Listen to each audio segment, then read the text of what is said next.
there, ladies and gentlemen of YouTube. Today we're looking at a film that was made in Denmark, but would like you to think that it was British, and one that stars a close personal friend of the Kray Twins. Yes, we're looking at The Loves of Cynthia, also known as Sexy Sisters and Cynthia's Sister. Although the era of swinging London was beginning to fade into history by the early 1970s, London still retained a certain hip allure as a film location. Countless Italian giallos set themselves in London during this period, sometimes flying a few cast members out to London for a day's worth of shooting, sometimes just relying on stock footage. There was also a few American skin flicks that feigned Britishness, such as the S&M period piece Post-Cecily, and the eccentric Zoltan G. Spencer film The Hand of Pleasure, in which a mad doctor turns women into crazed nymphomaniacs and sends them out to seduce and destroy men in Soho. Denmark was another country that had its sights set on London as a film setting, presumably on the reasoning that having British actors and British locations would make their films easier to sell on the international market. It was this thinking that gave us The Loves of Cynthia, a 1972 production made by Danish filmmakers with a budget that stretched to some location shooting in London and a casting of 3 British actors, Maureen Flanagan, Paul Kirby and Emmett Hennessy, who were flown out to Denmark and rewarded with larger than usual acting roles than they were getting in Britain at the time. Of the British cast members, the most well known of the threesome was probably Maureen Flanagan, an early page 3 girl who became equally well known for her association with the Kray Twins. She had been their mother's hairdresser, and this association kept her in the public eye long after her glamour modelling career had come to an end. Such was the level of fame that Maureen Flanagan once enjoyed, that she belonged to that exclusive club of celebrities who were only known by one name, and in this film and all her other films she was billed simply as Flanagan. Taking this into account, Flanagan was rather underutilised in British film and TV, and while you would think that her twin association with glamour modelling and the Kray Twins might translate into meaty acting roles, her appearances in homegrown fare like The Love Pill and Dracula AD 72 are brief and forgettable. It is rather ironic that her biggest acting role would be played out in Denmark, a country where she enjoyed little of the fame and notoriety she had in the UK. In what would turn out to be her only lead role, Flanagan here plays Cynthia Jones, a once famous fashion model whose career has hit the skids. We don't have to wait long to realise just how low Cynthia has fallen, since right in the opening scene Cynthia is forced into a casting couch scenario with a repulsive talent agent who has sex with her, then goes back on his promise of a job and instead forces her to look at herself in a mirror while sadistically reminding her what a washed up has-been she is. It is in these opening scenes that the entirety of the British shot footage for the film is unveiled before us. As with the Italian giallos, there's an amusing overemphasis on establishing the location, with just about every well-known London landmark getting a visual name check.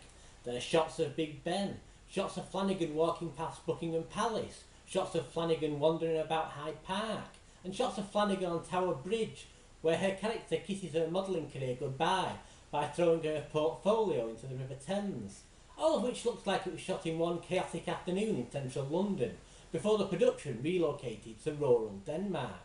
As the film progresses, the false mask of Britishness does begin to fall away. Cars are driven on the wrong side of the road for this to be in the UK, and secondary characters are somewhat suspiciously Danish in looks and appearance. In fairness, the film is somewhat vague as to where the rest of the film is meant to be set, probably deliberately so, as Cynthia relocates to the countryside of someplace and reaches out to a delightful and comparatively innocent sister Tess.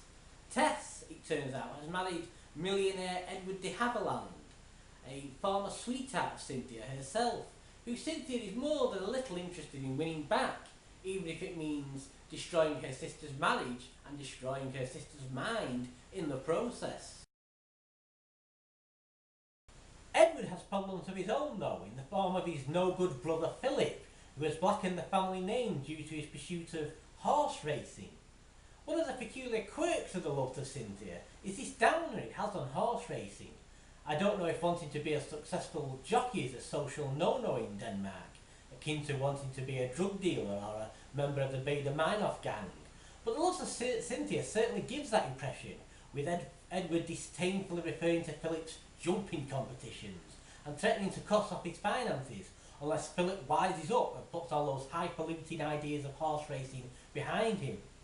Hell hath no fury like a woman and a jockey scorned, it seems, and soon kindred spirits Cynthia and Philip are striking up a toxic association, with Philip soon seduced by Cynthia's all-fur coat and no-knickers charms, quite literally as she first seduces him wearing a fur coat and no knickers. Bonded by lust for each other and a hatred for their relatives, Cynthia and Philip concoct a twisted plan to split up Edward and Tess and claim the de Havilland fortune for themselves. At this point, the Loves of Cynthia becomes the sexploitation equivalent of all those horror films in which malicious relatives conspire to have a person declared insane. Only here, Cynthia and Philip's plan is to convince Edward that Tess is a hopeless nymphomaniac, a plan they attempt to execute by slipping Tess a powerful aphrodisiac and then forcing her into a threesome with Philip and groundskeeper Eric. In a sadistic touch, Cynthia even calls up Edward at work and allows him to listen in to all the grunting and groaning his wife is getting up to back home. The Loves of Cynthia is a poisoned pen letter to the filthy rich, and seems torn between gloating and being disgusted at the lengths the degenerate jet set will go to in the pursuit of power and money. For a film with the word loves in the title, love is certainly in short supply here. Brother hates brother, sister hates sister, the rich hate the poor hate the rich, men hate women, women use men. Hate rather than love is certainly the driving dramatic force in the Loves of Cynthia.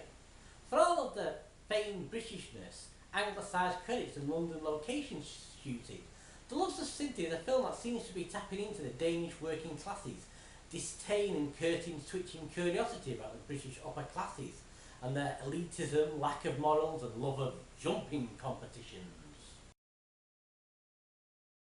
When The Loves of Cynthia was released in its native Denmark, the British angle was significantly downplayed, and it was the supporting Danish actors who got top billing on all the posters, with our trio of British thespians barely getting a look in. All rather unfair, since all three of the British cast members here deliver great performances, displaying none of the nervousness you'd expect from people acting in a foreign land and tackling more explicit and demanding roles than they were used to back home.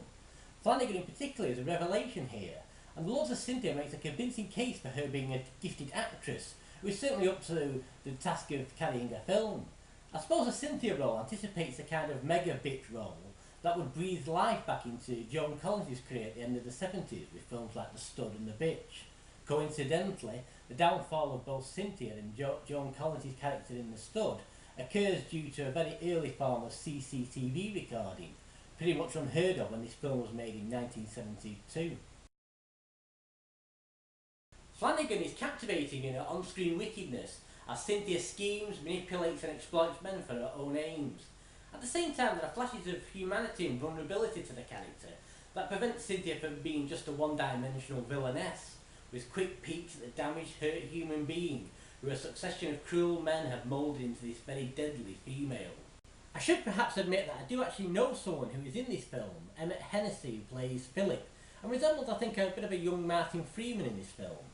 Emmett has been an internet buddy of mine for a number of years now, and fortunately doesn't mind me picking his brains about his career and all the people he's rubbed shoulders with over the years in the music, film and TV industries. Emmett really is a walking encyclopedia of 1960s and 1970s anecdotes.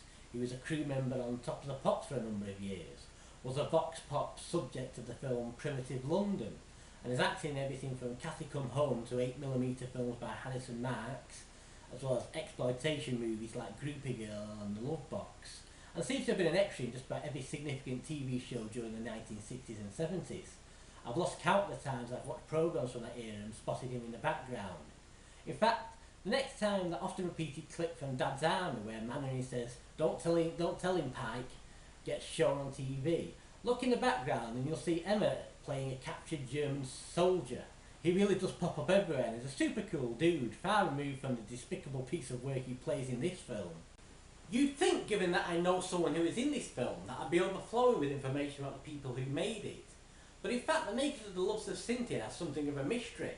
Direction is credited to one Arnold Baxter, a name that is unlikely to have been his own since he was a full-on Dane. However, if you want an idea of what Arnold Baxter looked like, you need not look any further than the film itself. For that is Baxter himself playing the talent agent who insists on screwing Cynthia at the beginning of the film, a role he plays with sleazy relish and enthusiasm.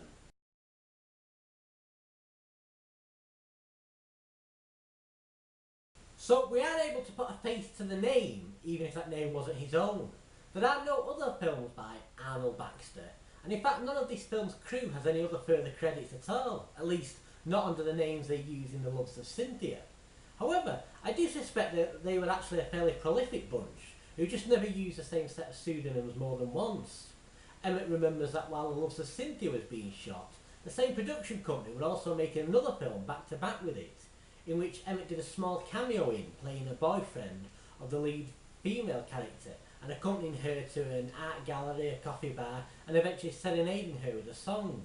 The identity of the other film is a complete mystery to me and Emmett, and obviously if anyone out there can enlighten us to its title, then please do.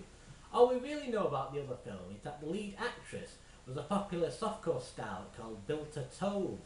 However, none of her films released around 1972 seem to match up with Emmett's memory of the plot of the mystery movie, or feature his cameo in them. The only evidence of the other film we have is this picture of Emmett and Birte taken on the set.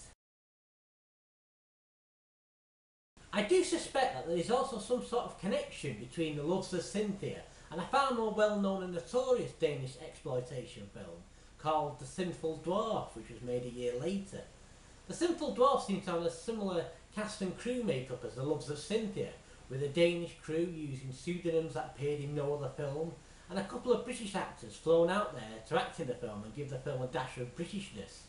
Emmett does remember hearing that Paul Kirby had been offered a role in a film by the makers of The Loves of Cynthia, and that Kirby had turned this down and suggested another British actor friend of his instead. Could this have been the role of the English husband in The Sinful Dwarf? Inquiring minds would love to know.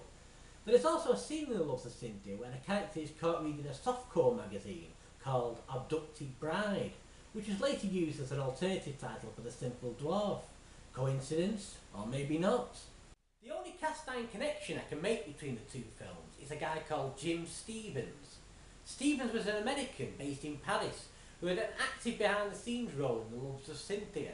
He cast the British actors in the film at the London Hilton Hotel and was on set every day, and even on the sports car that Emmett drives in the film. Stevens acted as sales representative for both Cynthia and The Sinful Dwarf, and ended up selling both films as part of a package to legendary US distributor Harry Novak, whose Box Office International company released both The Sinful Dwarf and The Loves of Cynthia in the United States.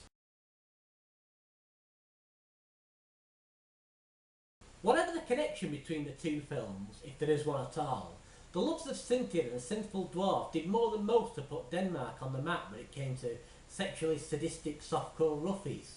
Never more so than in the sick ending of The Loves of Cynthia, which rivals Cannibal Holocaust and To Be 20 when it comes to nasty degrading comeuppances dished out to a lead character.